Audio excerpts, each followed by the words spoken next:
welcome to another episode of There Will Be Films. Thank you very much for joining us. We're now on episode 3. So with me I have the wonderful Annie, of course. Hello. Hello, how are you? Yeah, I'm good. You? Yeah, I'm great, thanks. Good. So we thought we'd do something a little bit special this time, as it is Halloween in the UK and across the rest of the world today, and treat you to our top 10 scary moments from films and cinema. We've got a varying list. Not all of them are horrors, probably should add. There is some surprising entries in there. And it's also worth mentioning that we have done this separately, so we don't actually know what is on each other's lists. So we are going to find out ourselves at the same time as you. Very exciting. So yes, so we're very excited. So we're going to do the typical countdown from 10 to 1. Mm-hmm. Oh, and we're going to do some honourable mentions that didn't quite make the grade after we cover number 1. Probably a good time to mention, if you have not seen any of these films, then we suggest that you vamoose and go and watch them and then come back to us when you have. Mm-hmm. They're all, as far as I'm aware, quite readily accessible films. So yeah, hope you have a great time watching all them and then come back and see what we thought. Yes. So we will start with number 10. Okay, do you want to go first or do you want me to go first? You can go first. Okay, cool. Ladies first. Okay, so my number 10 is a bit of a weird one. So it's... Off to a good start. Yeah, I know, yeah, exactly. It is me after all, I guess. Have you seen Cabin Fever? I have, yes. Yeah. I've seen the Eli Roth version. Yeah. Because they've actually now remade it, haven't they? I didn't know that actually until I looked this up. So Yeah. I don't know why, but that's fine. Yeah. We'll get into that another time. Yeah, absolutely. That's probably a whole nother topic. It is.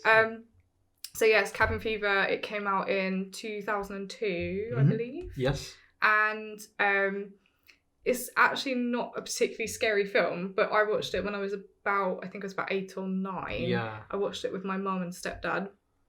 And the bit that scared me is really silly. It's do you remember the bit where basically 2 women get eaten by a dog? I have to admit, I went to the cinema to watch it when it first came out, but I haven't really seen it since. So basically 2 women get eaten by a dog. Oh, okay. But one of them I don't think you saw get eaten by the dog, but her boyfriend finds her body like in the cabin and kills the dog, obviously, and then kind of slowly turns her body over and it reveals her face like all eaten away and her teeth are like all, the lips are gone and everything. Yeah. So that obviously scared me enough. It's not the kind of exposed lips you want, really, is it? Not really. No. But that obviously scared me enough on its own. Yeah. But then there's a bit later on where he survives whatever happens, and then he's sort of having flashbacks of his lovely girlfriend, and all of a sudden a quick image of that face comes up like, and I was like, I see.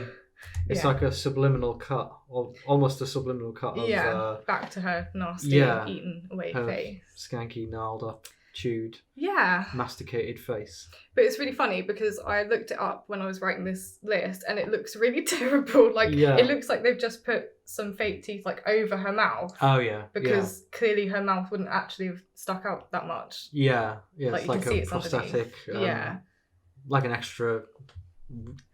Yeah. I can't think of a way to describe it. It was like an extra block on her jaw. That's what it looks like. But do you know what? They did what they could for the time. And it scared me. Quite low budget. Yeah.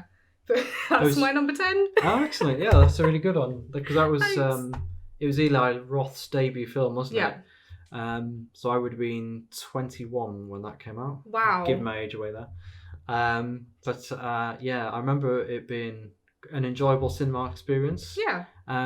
The bit I remember that really unnerved me in that film is where they pull up to the gas station and that young albino boy starts doing kung fu but in slow motion, and they have that really eerie music, and the camera goes all soft focus, and then it just gets a bit surreal, but in a really disturbing way. But strange film. Very strange film, yeah. I have to admit, I did watch the first 3 minutes of the remake. Yeah. And it was on TV a few weeks ago. and I turned it off after 3 minutes because it looked absolutely terrible. Wow. So I've also seen the sequel as well. Actually, Cabin Fever Patient Zero, I think it's called. Yeah. I think there's a sequel and a prequel. I think it's Cabin Fever 2, which is one is set at a high school prom dance. Yes, yeah. And then there's Cabin Fever Patient Zero, which is a prequel, but I haven't seen that. So. Oh, okay. I probably will revisit those at some point. Yeah, but definitely worth a revisit. Yeah, definitely. What's your number 10? Well, my number 10 is Invasion of the Body Snatchers. Oh, classic. Obviously, there's been multiple versions of this film, but for me, the definitive one is the 1978 Philip Kaufman version with Donald Sutherland. Of course. And for me, it just has to be that iconic ending, doesn't it? Because it's a frightening concept all throughout the whole film, which the film preyed on people's paranoias about the Cold War with the Russians and the communists infiltrating the US and, sort of replacing them with droids and things, and well, not droids, but sleeper agents and KGB assassins and things like that. And it really struck a chord at the time for people in 1978.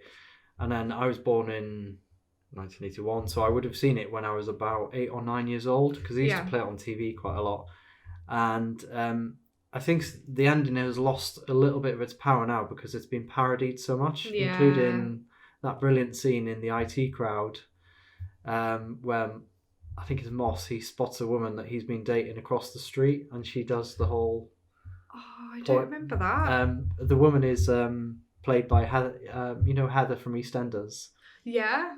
There's a bit where they parody Invasion of the Body Snatchers because he's trying to avoid her, and then she spots him in the street and she does the whole... Okay, I need to rewatch that as well, really. But so it's quite easy to sort of to laugh at it these days because it's been parodied so much, but at the time it was absolutely terrifying. Oh, no, it is, yeah. If just that image of Donald Sutherland with that mad glare in his eyes, just pointing with his mouth open, because he's signalling to the other body snatchers where the humans are. But the most terrifying thing about the whole film is that he's been the hero throughout the whole film, right up until the very end scene. And then you realise that he's actually been a body snatcher all along. But you don't know at what point he turned. Yeah. So it leaves that terrifying ambiguity, and it just turns the whole film on its head, really. And that moment has stuck with me ever since I saw it about 25 years ago. Yeah, it is pretty scary still. Very scary. Yes. More on Donald Sutherland later on. Actually, same. Really? We shall see. Oh my god, okay. Oh, exciting. Yeah. So, what have you got for number 9, Annie? We have The Adventures of Mark Twain. Okay. Have you seen it? No. I've never heard of it. Okay, well, it came out in 1985, and it is a claymation film. Oh, okay, yeah. And it's just about Mark Twain and some of his characters as children on a spaceship or something. I really don't remember much about it because I was a kid when I watched it.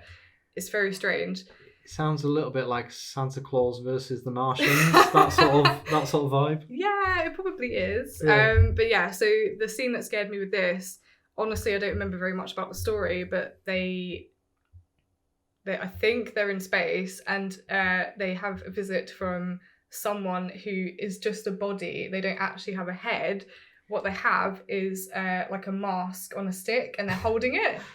Oh, so wow. It's really creepy. Yeah, that's really terrifying. You might have seen this on Facebook because people keep sharing the video, like they've been sharing it for years and years. So they ask who this person is, and they say, "Oh, I'm an angel, and my name is Satan." So you're like, "No, okay, I've never come across this video. No." And it gets worse. Oh, okay. So Satan, the angel, starts talking to them about life, the universe, and everything, and gives all these speeches, and gives them these little balls of I don't know if it's dirt or sand or something, and goes, oh, here you go, make some people with them. So the children make some little people, and they're all happy about it. Yeah. And they put the little people on this like sandcastle thing he made, and they come to life, and they're all having a great time. Yeah. But he uses sounds it. quite wholesome so far. Yeah. And then he uses those to show how terrible humans are and how destructive we are and annoying.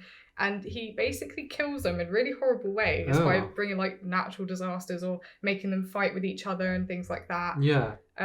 Basically torturing them. Yeah, just to show how horrible humans are. And then they're like, okay, bye. And then we'll just, bye, Satan. Yeah. The film sounds mad. Yeah, you should watch it. I should watch seriously. it. It sounds brilliant. Yeah. But that really scared me because also throughout that whole scene, his mask, it's like a plain mask. I'll show you a picture because it's hard to explain. Yeah. But it keeps, every time he's talking, it keeps going slightly evil or demonic and then going back to normal. Yeah. And then you're like, what the hell? And so you can't really gauge his mood at any one point in time because he's either being happy, but maybe he's only pretending to be happy, and then he's being really evil. Yeah. But, I don't know, or if it's maybe when he gets to like darker bits of his conversation, if it goes a little bit more like spooky. I can't honestly remember much about it. I'll have to rewatch the whole clip, but I've seen it going around on Facebook loads, so it's clearly still disturbing people to this day. Yeah. It sounds very terrifying. Yeah. It was. Yeah.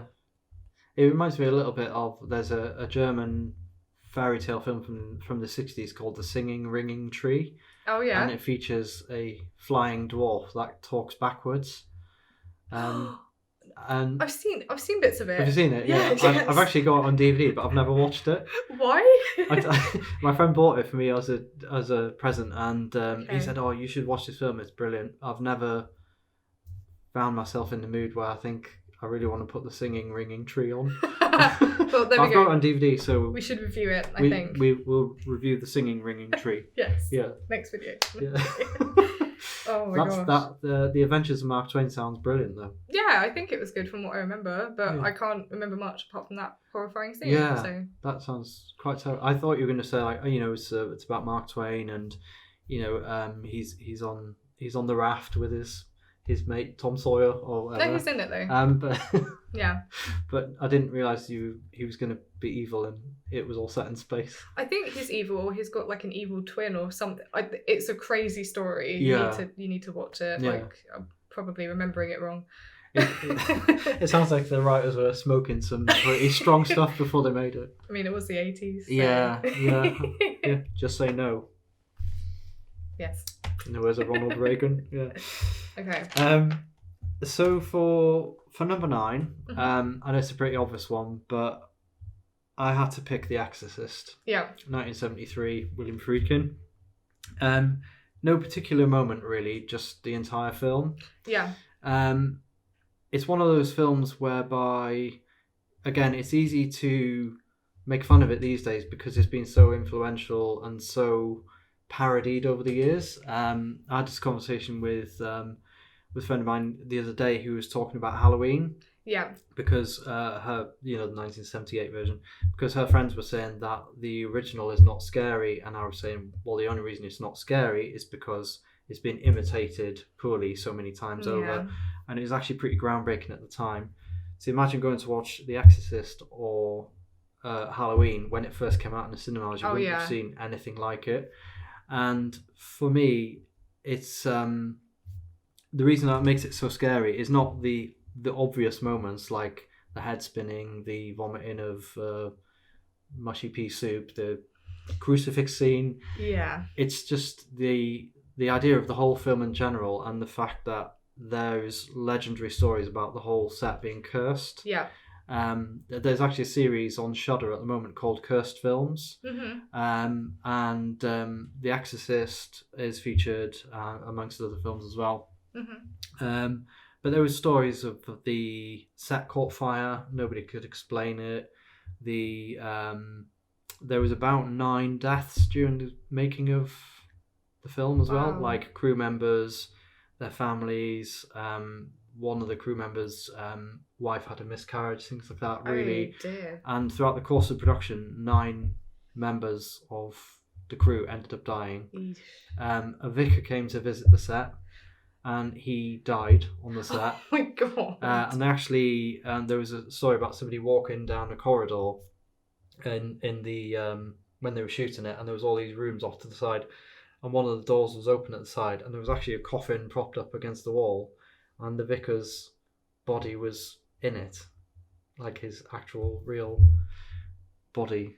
And just things like that I just find terrifying, like the idea of that some malevolent evil could permeate the entire making of the film. Yeah.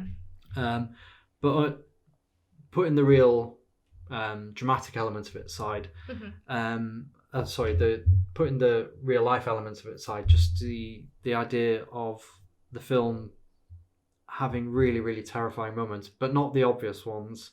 It's just things like for example, like for me, it's like the subliminal image of, you mentioned the Cabin Fever then. There's a scene where I think his father, Damien Karras, I think his name is, that scene where he's walking out of the subway train, or he's having a dream that his mother is walking out of the subway station because she's passed away recently, and then they cut to that subliminal flash of the demon's face, the demon Pazuzu. You see his face, like, or its face subliminally within the film, but it happens so quick you're not even sure if what you've actually seen is real or not. But that is, for me, is more terrifying than anything that Linda Blair's Reagan character does throughout the whole film, because that is the true face of the evil in this film. And just, it's just terrifying from top to bottom. It's so utterly groundbreaking. Mark Kermode, the UK's probably most prolific film critic, that is his favourite film of all time. Wow. He has seen it over 200 times, and he said that every time he watches it, he notices something new. 200 times. 200 times. And he actually spent his stag night on his own watching the brand new 70mm print of The Exorcist in a cinema in London, and he said it was the best night he could have imagined. I find that really funny. No, it is funny, yeah. But he said it was like the perfect stag night for him. Couldn't he have done that any other night? Does it have to be a stag night? I think he wanted it to be that. He had to make it extra special, so he spent his stag night on his own. Could have had a party and then done that. Maybe he did. It's possible that he did something more social things either side of his stag night, but his actual stag night was, Mark, if you're out there loving your work. It's just an absolutely brilliant film. Parodied and imitated thousands of times over, never ever bettered. Yep, I agree. I'm going to save my comments for that at the end, if that's okay. Excellent, yeah, please do, yeah. So there's a little bit I want to say about it, but no spoilers yet. No spoilers, no. Number 8, we're on to number 8. I can't actually remember what number 8 was, so... I'm very excited. Oh, it's Don't Look Now. Ah, okay, yes. Again, there's a kind of theme going on with my list. Most of they're films that I watched when I was a kid, so it's a very mixed list for that reason, obviously. Yeah. Because many different things scared me as a child, so I'm sure you can guess what I'm going to say with this one. I think I can guess. And it's obviously the ending. Yes. With the scary dwarf lady. Yes. Yes. Yeah, that terrified me. I actually had that as my number 6. Oh my god. Yeah. I've actually got in my notes here, the ending, Donald Sutherland. Oh my god. Okay, that's pretty funny. So with this, obviously it's scary anyway as a child. Yes. Yeah, it was very strange and just unexpected as well. It really is, yeah. And I think for me the reason that makes it so terrifying is that it just indicates all of the red herrings that have been laid out like a trail of breadcrumbs throughout the whole film. Yeah. I think it's also quite iconic that the little girl is wearing, the little dwarf is wearing a red coat. Because it's hard to sum up, isn't it? Because there's so much to it. Because you've heard radio reports throughout the film about a murderer who's been stalking the streets of off-season Venice, which just looks terrifying anyway, because the streets are deserted and there's fog everywhere, which is completely not the image of Venice that you expect from Venice. And there's all these red herrings that have been laid out like breadcrumbs throughout the film, and then you realise the futility of what they've been doing throughout the whole film. Yeah. When it's too late, because obviously Donald Sutherland, he chases, Donald Sutherland hangs on to the hope that his daughter is still alive. Yeah, that's right, yeah. And he ends up meeting those blind psychic ladies, doesn't he? And then they unwittingly direct him in the wrong direction. Yeah, and they realise too late, don't they? Yeah. Yeah. And it's just everything about it, isn't it? It's the red herrings, it's the false hope, it's the tragedy of it all, it's the irony, and it's the lack of explanation of it as well. I think that's what scared me the most, especially as a child, because you're quite inquisitive. Well, I was about 8 or 9 when I watched that as well. Yeah. So, yeah, because that was 1973, I think it was. Yeah. Yes. Nicholas Roeg. Yes. So for me, being very inquisitive at that age, for something like that to happen that really didn't make a lot of sense to me, I think that's why it stuck with me so much. Yes. And she looked terrifying as well. And then when she's walking up and then gets this big knife out. And, he, and weirdly, he allows it to happen as well, doesn't he? Yeah, because he's kind of frozen, isn't he? He's so scared he can't really move. If a knife-wielding dwarf sort of approached me with a huge machete and went to slash my throat, I think I would. Yeah. Well, I say that, but then again, you might well be frozen in terror, wouldn't you? You haven't been in that situation, I've so you don't know. I've never been accosted by a knife-wielding dwarf, I have to admit. But, well, there we go. If it ever happens, let me know what you do, if you can. Not only a dwarf, but a hideously disfigured dwarf as well, with like the hook nose and the black eyes and mangled face. Scary. People have tried to imitate it, and it's been so influential that every time you see, a child or an adult facing the corner of the room, whenever they walk into a haunted house, or whatever, you can tell that that's pretty much where they're getting that from, because just the idea of something facing away from you. I mean, there's an Indonesian film called The Eye. Yeah. Where there's by the Oxide and Danny Pang, which is the best names ever. That's pretty cool. And there's a scene in the lift where they're facing, where the demon is facing the wall, and then it slowly starts to turn around when the person gets into the lift. Yeah. And just any scene like that, 1001 found footage films. They pretty much all do it now. They pretty much all do it, and I solely believe that it stemmed from this film. No, I think so, and actually, all the other ones that tried to imitate it are worse, because it is what you think you're going to get. If there's a little girl in the corner, being all spooky, she's going to have some weird, creepy, ghosty, demony face. Whereas with this, I was not expecting it to be a dwarf. Yeah, exactly. An older dwarf lady with a scary face. Did not expect that. No. It could have been a creepy little ghost girl, and that would have made sense too. Yeah. It would have made more sense. You've had all these sightings of her scuttling around in the mist and things throughout the whole film. Yeah. And it's only the final reveal which turns the whole film on its head.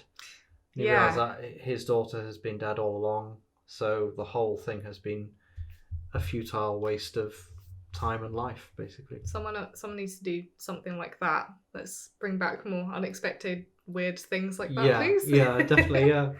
There's also the idea of the child in the rain mac as well. It reminded me of a film called The Brood.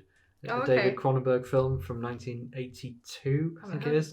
That's about a trio of murderous children who are running around wearing colour-coded rain macs. No, thank you. Yeah, just evil murdering children. That's all you need to say about it, really. That would be another point on my list later on, funny enough. Oh, okay. So, okay, yeah. Watch this space. Little teaser trailer there. Number 8. Are we on 8? We are on number 8, yeah. For me, quite a new one. Mm-hmm. One that has ingrained itself indelibly in my mind. Yeah. Hereditary. That was my number 7. So. Okay, yeah. So we're a little bit ahead of each other, yeah. Yeah, we're neck and neck. Yeah, that's weird. Yeah. I mean, it's I think you know what bit I'm going to talk about. Yes. But not the bit that everyone thinks. Oh. Whenever people talk about Hereditary, they talk about that bit where the girl gets her head knocked off by the telegraph pole, which was actually, weirdly, if you go back and watch it, that whole thing was engineered as well. Yeah. Because the symbol of the cult was scratched into the telephone pole across the road from where that happens. Oh, okay. So they have sort of engineered him to swerve into the telephone pole. So the whole thing was engineered from beginning to end, which is only apparent when you watch it back more than once. Same as Midsummer again. Mm-hmm. That's another film where all of its secrets only get unpeeled and unpacked upon multiple viewings. Yeah. But Ari Aster as well. Mm-hmm. But yes, Hereditary. That scene. Which terrifies me whenever I think about it. Yeah, me too. Me too. If you are not sure what scene we're talking about, it is this shot here. Yeah. It's horrifying. And the reason I think it's made such an impression on me is because not only it embodies the terrifying, depressing, negative vibe that the entire film exudes, mm-hmm. because it is a really emotionally draining film. Yeah. You actually really, really feel for the characters as you're going through it. And then there's that scene that we just showed you. And it's just how underplayed it is. There's no music. Mm-hmm. The camera doesn't move. There's no jump scare. Just the way the shot is composited and the way the shot is lit. And actually it's scarier because nothing happens. Mm-hmm. The young character, I can't remember his character's name, the Alex Wolff's character. Yeah, I can't remember his name, but her son. He just wakes up from a nightmare. Mm-hmm. And then he gets out of bed, and then I think he goes to get a glass of water or something. I think, he's trying to find someone, because I think he realises there's no one around, right? So he's like, Mom, Dad, anybody? Or something like that. Yeah. And it's actually scary because you don't actually notice it when you first see it. Mm-hmm. It's only when you start looking hard at the shot do you notice it. And mm-hmm. it's the fact that nothing happens makes it scarier, which is something that a lot of modern horror directors these days would do well to learn. Yeah. Is that jump scares like, Yeah. They're not scary anymore. They've been done to death. Yeah. They are completely predictable. The shrieking string music is completely predictable. Yeah. The cat jumping out the cupboard, completely predictable. Yeah. So the new scary is nothing happening. Yeah. Or lack of things happening, I should say, because obviously nothing happening is boring.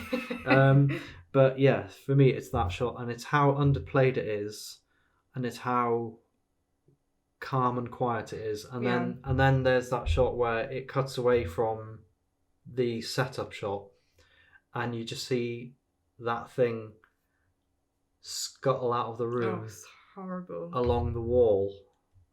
But it sort of scuttles out like a giant crab. Yeah. But moving really, really quickly, and with like a floating demonic entity. Gives sort me of. goosebumps. I'm giving you think goosebumps. about it, yeah. It's just the way it flies out of the... And there's a film with Kristen Stewart that came out a few years ago called Personal Shopper, mm-hmm. which is a weird mix of a satire about loneliness, a drama about a murder mystery, and also a supernatural thriller. And that has an element of it, which the supernatural element of the film, it's a whole mixed bag of things going on in the film. It's quite a good film. And that has a scene in it which has a scene which is similar to the one in Hereditary here. Okay. Whereby there's a supernatural entity in the film, right, which is actually genuinely frightening because it is really underplayed. It's basically what you imagine a supernatural entity would actually look like in real life. Okay. I won't go into Gorgeous, it, but I have yeah. actually seen them in real life as well. Okay. Some of them. And yeah, they do actually look a lot like what they do in Hereditary. You know, they move in a really ethereal way. Ooh. There's not actually a great deal of shape to them. Yeah. And it's the way it just floats out of the room whilst almost scuttling along the wall. It's horrible. And then you see it again a little bit later on, hanging around in the rafters of the lounge. It just gives me chills like very little else has these. As you mentioned earlier, most of the films on your list are stuff from your childhood. Mm-hmm. And I can completely agree with that, because there's very little these days which scares me, because horror has just been done. Mm-hmm. And like, it's very, if you can mention if you can use a horror trope in a film, if it's done really, really well, fair play to you, as we mentioned in one of our other reviews, in our host review. Yeah. If you want to go and check that out. Thingy. Check it out here somewhere. Yeah, we'll put it down here somewhere. Not here, I mean, in the cyberspace. But yeah, very, very little these days scares me, because it has been done so much. But that from 2 years ago really, really scared me. Yeah, you basically explained all the reasons why I found it scary too. The only thing I would add is that I don't know how, but I didn't notice her up there at all until it focused away from his face and onto her. When the focus went onto her, I was like, oh, she's there, what the hell? But I don't know how I didn't notice that, but maybe because I wasn't expecting anything to be there. But then when I watched that scene back to, write down my notes, she's there that whole scene. Yeah. From when he walks into that room, she's up there the whole time. Really? Yeah. I mean, did you notice that? Is that where... Is this the bit where he's in his bedroom, or when she's in the lounge? So, when she's in the lounge. Yeah, As he walks into the lounge, she is there the whole time. Yeah. So that really scared me. Up until the last second, I was like, oh. Yeah. she's there. Oh, why? Yeah. Why are you there? Yeah. And I think that what we were talking about earlier about how saying less is more. Yeah. That moment is more terrifying than... is way more terrifying than the moment where the young girl gets her head knocked off. Oh, yeah, or when definitely. The mother ends up piano wiring her own head off whilst floating in the middle of the room, because less is more. Yeah, exactly. And it's the subtle, understated scare of the unknown, and not only the unknown, the silent unknown. Yeah. That's what makes it frightening. I think so. That was just cringy, the bit with the... Yeah, exactly. It was just, pure gore, wasn't it? Exactly. Yeah. Yes. So, Hereditary is my number 8. And my number 7. So, we'll skip mine, because that's next, right? Yeah. Numbers 8, 7? We're sort of knocking each other's lists out of kilter, aren't we? Would you like to go for your number 7? Wow, that sounded really weird. Do you need to go for a number 7? I went earlier, thank you. I have to say, I do absolutely love your sheet of the cats in space helmets. Thank you. It's sort of a weird mix of cute and slightly disturbing, which is like what we want for this time of year. Yeah, I didn't actually have any proper Halloween decorations or anything, so that's the nearest thing I could find. No, it's good. I like it. It's quite thick as well. It's quite thick and comfortable. Yeah, it's nice. It was from Asda. If you want it for yourself. Oh, amazing. For whatever reason. I might have to check that out. Yeah. Yeah, I'll check that out totally. Put it on my Christmas list. It was either that or the cats with a sombrero. So. Oh yeah. That's more of a summer thing. Yeah, exactly. I think the bleak, cold blackness of space is more wintry, isn't it? Yeah, I agree. It's got wintry colours, all the blues and the purples, and slightly dour colours. Yeah. On that note, speaking of dour and bleak and black, my number 7 is. We'll cover this off in another one of our videos, but basically my favourite film of all time is The Thing from 1982, John Carpenter, remake of The Thing from Another World, which came out in the 1950s.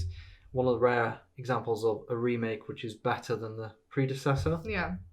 And again, I couldn't really pick out a single moment in this film which I find really scary as such, but it's just more the effect it had on me in terms of getting me into films in the first place. Because I first fell in love with this film bizarrely at a friend's sleepover in 1994. Okay. We were, a bunch of us were, sleeping on the lounge floor as you do in your sleeping bag. Yeah. And we found a copy of this on VHS on the shelf. None of us had ever seen it before because we were obviously far too young to watch that sort of film. And we stuck it on, and I just remember being absolutely blown away by this film. None of us knew what it was about before we stuck it on. I really feel if you've never seen this film, don't even read what it's about. Just put it on and just press play, because I think you'll benefit a lot more from doing it that way. But it's such an iconic film. Obviously, it came out in the same week as E.T. And obviously that film went on to be a massive success because it was a family-friendly, cuddly alien film.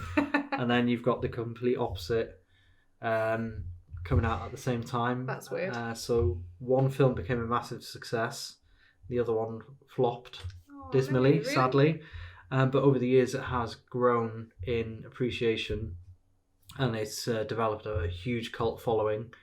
And just everything about it. I just love I love the music by Ennio Morricone, John Carpenter directing, a brilliant cast of T.K. Carter,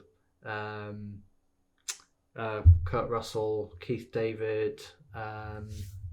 Everyone in it is just absolutely brilliant. They've all got their own individual strengths and weaknesses. But for me, the most terrifying thing about the whole film is, again, the ambiguity of it. You don't know at any point throughout the whole film, much like in the Body Snatchers, you don't know who is the thing and who is not. So it really feeds on these primal fears, much like Jaws does, the fear of the unknown and the unseen. It's one of those films that is just, it got me into films as a whole, really. And I've seen thousands and thousands of films in the last 20 years or so, and it remains my favourite film of all time. That's pretty cool. Just everything about it, the groundbreaking effects, Yeah. Just the ambiguity of it, and it's just marvellous, magnificent. I think many people will agree with you on that as well. So Oh, thank you. I really want to watch it, but things that are really gory make me a bit weird. So I need to think of a way to kind of, I don't know, like hypnotise myself or something to get me into that state where it won't make me feel sick. Yeah. Because Lee really loves it as well, so I really do need to watch it. Yeah.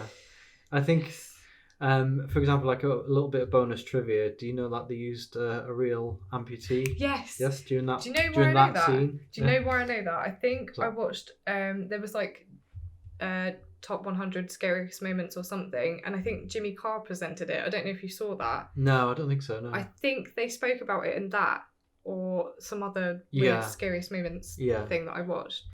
Yeah, so just everything about it, really, just the groundbreaking effects by Rob Bottin, and for me, it's just the commitment to prosthetic effects as well. There was very little use of CGI in it. The body horror is, and the body invasion is a theme that we can all relate to. So David Cronenberg, it's a huge theme throughout all of his films, and it's just an absolutely brilliant film. And much like Mark Kermode and The Exorcist, I notice different things every time I watch it as well. Cool. That's pretty so cool. Yeah, it is my absolute favourite film of all time. And it's probably the most predominant reason why I probably love horrors above all other films. Yeah. Oh, just one more thing to add about the film as well, about The Thing. The ending. Yeah. I can't talk about The Thing without mentioning the ending. Yeah. And again, it came out in 1982, when a lot of films were cinema audiences wanted their films stories cut and shut. They wanted answers to things, and this was one of the very early examples of a film really leaving it up to you to decide, which has been very influential over the years. Difficult moral questions and just not providing answers to things, because not everyone wants answers to things. Yeah. I think Christopher Nolan has really taken up this mantle of leaving his films quite ambiguous. Yeah. Over the years, and a lot of horrors and thrillers, they'll normally have a little twist at the end of the tale, which will leave the film ambiguous. Yeah. And I really think that The Thing was groundbreaking in that respect. Yeah. And I have heard that they Blumhouse are interested in doing a remake of it. Okay. And I really hope that they don't seek to answer the questions of that made, because it's the ambiguity that made that film so great. I have to mention as well the previous version of The Thing. I think it was 2012, which I wouldn't say was a remake, because it did something very different with the film, and it actually ended up answering a lot of questions from the 1982 version. Okay. So it did something very different with it, and I think it was quite an underappreciated film. Okay. Obviously, it wasn't a patch on the 1982 version, because those are some pretty massive shoes to fill, and it was never going to come close to being as brilliant as the 82 version was. But I think it made a really, really good effort to answer some of the questions set up by the predecessor.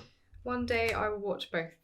Yeah, it's quite a good film. It's a disposable film, but it's quite enjoyable for it. It doesn't try to outdo its predecessor. I might be okay with it now that I'm older as well. So yeah, I'll let you know how it goes Yeah, when I try absolutely. to watch it.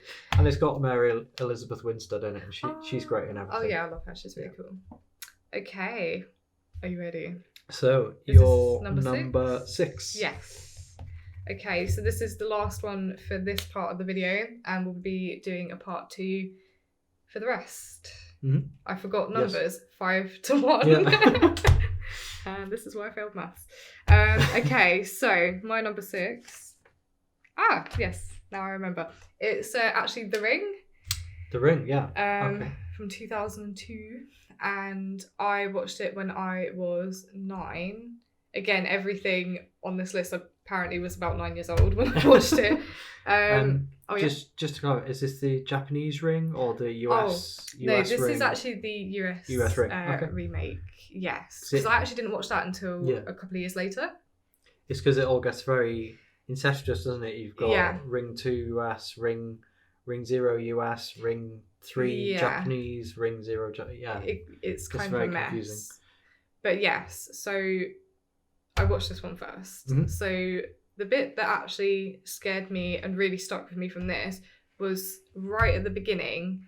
If you know which bit I'm talking about. It's been a long time since I saw it, I have to admit. Okay. This is I get confused with the Grudge and the Ring. Oh, I see. US and UK, because not UK, Japanese. Yeah. So the Ring is the Naomi Watts one, isn't it? Yes, not the Sarah Michelle Gellar one. No. That's the Grudge. No, that's the Grudge. I think everyone's heard of The Ring. You pretty much know the premise of the whole creepy tape. Mm-hmm. If you watch it, you get the phone call from the creepy little girl saying 7 days, and she comes and gets you in 7 days. Yeah. But out of that whole film and everything that happens in it, the bit that scared me was right near the beginning. And basically, it starts off with 2 teenage girls kind of talking about the urban myth of this tape and everything and making fun of it. Yeah. And then it turns out that one of them has actually seen it. And she's all like, oh, getting scared and everything.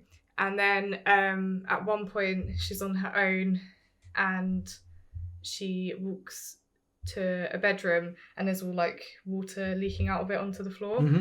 She's like, what the hell is this? So she opens the door and then the TV turns on. The kind of iconic image of the well shows up on the screen. Yeah. And then it zooms in on her face really quickly and it goes really distorted, like her mouth's all big and her eyes are like, white. Oh, yeah. It's like really, really creepy. She's like, I won't attempt that face again. Yeah. But I don't know if you remember that. To be honest, I haven't seen. I'm not sure if I've actually ever seen that version in full. I've seen the Japanese one. Yeah. With its sort of commitment to sort of lo-fi effects and things, which I actually found in a way scarier because I have seen the money shot, as it were, of the American version by Gore Verbinski, where they use CGI for the girl to zoom out of the TV in like at a really high speed. Yeah. But for me, it was the lo-fi effects of the Japanese version which made it creepier. Yeah, no, I totally agree. But I don't remember that particular scene in the beginning of the US one. Oh, okay. Well, that out of the whole film is the only bit that really, really scared me, to be honest. I really enjoy The Ring now, but I see it more as like just a story, if that makes sense. It's got a really good story. I don't really see it as a horror film. But actually, it's what I used to get Lee into horror films. Oh, yeah. Lee's my husband. Just to mention that now. So he never used to watch horror films, and that's what I used to get him to start watching them. Oh, I see. Because it's not very scary, and it has got a really good story. And he was like, "Oh, I can handle this," and now he watches everything with me, just kind of like this. Watches everything through his fingers. But that one bit did scare me because, again, it was kind of unexpected and it was so quick. Anything that seems to be really quick and of a distorted face seemed to really stick with me as a child. Yeah, so, absolutely. Yes. Yeah, that's understandable. Like you get these screamer things on your phone, don't you? Where like the demon face will just pop up and it'll be like follow the red car around the cliff, and it's kind of like that, but where this wasn't necessarily a jump scare, it was like just like a zoom. Yeah. You know what I mean? Yeah. So it wasn't, because jump scares I get over very quickly. Yeah. Because it scares you, go, oh, and it's like, okay, it's done. It wasn't really that scary. Yeah. But anything when it flashes up something. Yeah. Not necessarily a jump scare, but it's that quick imagery of something horrible. Yeah. It was a bit like what I was talking about earlier, the subliminal image in The Exorcist. The Pazuzu's face just dropped into this really innocuous dream sequence. Well, actually, scrap that. It's not innocuous. Yeah. The really sort of portentous dream sequence of in The Exorcist, where he's having a nightmare about his recently dead mother, and the next thing, this subliminal image of this demon's face just flashes up into the corner of the. Yeah, it's sort of similar to that. Like, things like that really scare me. Yeah. So yes, that terrified me as a child. Yeah, I can imagine. That is my number 6. So we're actually going to skip my number 6 because we covered that earlier on. Yes, I forgot about that. With Don't Look Now from so we're at the end then. 1973. Okay, so thank you very much for watching part 1 of our top 10 scariest moments in films and cinema. So we are going to take a short break and then reconvene with numbers 5 to 1, and then we are going to list some honourable mentions at the end of things that didn't quite make the grade for our scariest movie moments ever, but we felt that were good enough for you to seek out. So take a quick break, go and get yourself a cup of tea, and join us back here in a few minutes. Bye.